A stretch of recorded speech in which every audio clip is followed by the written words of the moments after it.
So I'm getting ready to do an interview with the movie producer for the movie that I was cast in called We Need Rent Money. And he has a series of questions he wants to ask me. And I'm looking forward to it. It's going to be fun. Being in the movie was a lot of fun. I never realized I was going to have the opportunity to be in a movie. One thing leads to another. I showed up for the audition and I got cast. So that was exciting. Especially after the series of trauma that I went through that led to my getting into drama and theater as a way to heal up from some of the trauma and drama and dramatics that occurred to me in my real life.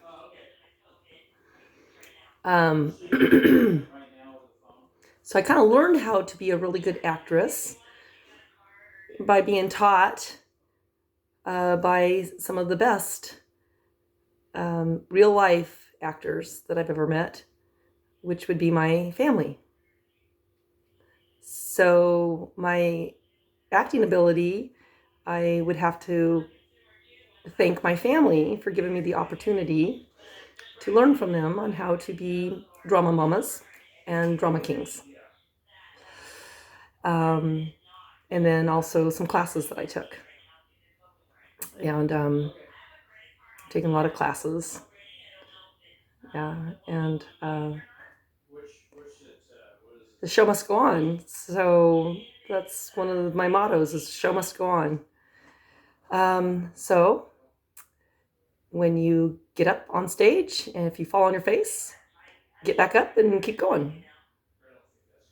If you're getting ready to go do a comedy performance and some psycho bitch on drugs comes around the corner and slams you to the pavement and tries to kill you, and she doesn't succeed, get up and keep doing your comedy. The show must go on. If somebody rapes you and says that it was fun, I guess for them it was. So if you can heal up from that and forgive them and be able to look them in the eyes and say you're forgiven. It was fun for you, maybe not for me. Then that takes a strong person to be able to do that. And that is a sign of maturity and taking the higher road. If you get judged by family members who are into pot and they think they're godly, then okay, they are, and therefore you take the higher road and you agree with them, even if they're religious fanatics. And if you have a family member who is a Trump worshiper and who is not a book reader, you still love the family member and go, well, good for you. I'm really proud of you. You're great. I'm glad you're proud of me too. We're just very different from each other. And if you have a family member who unfortunately got hooked on street drugs and maybe got into sex work, that's sad. It's sad and it's scary and hard to have family members like that because it's kind of like, well, what do you do? I have some family members that got into drugs, and I am not the person to try to get them off of drugs. I can't.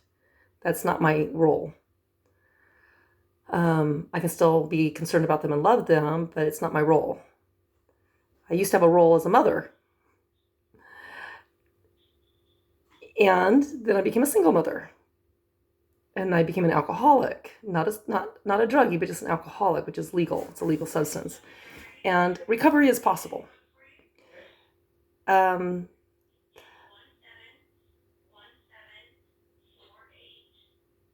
with PTSD is something that I do on a daily basis. Comedy helps.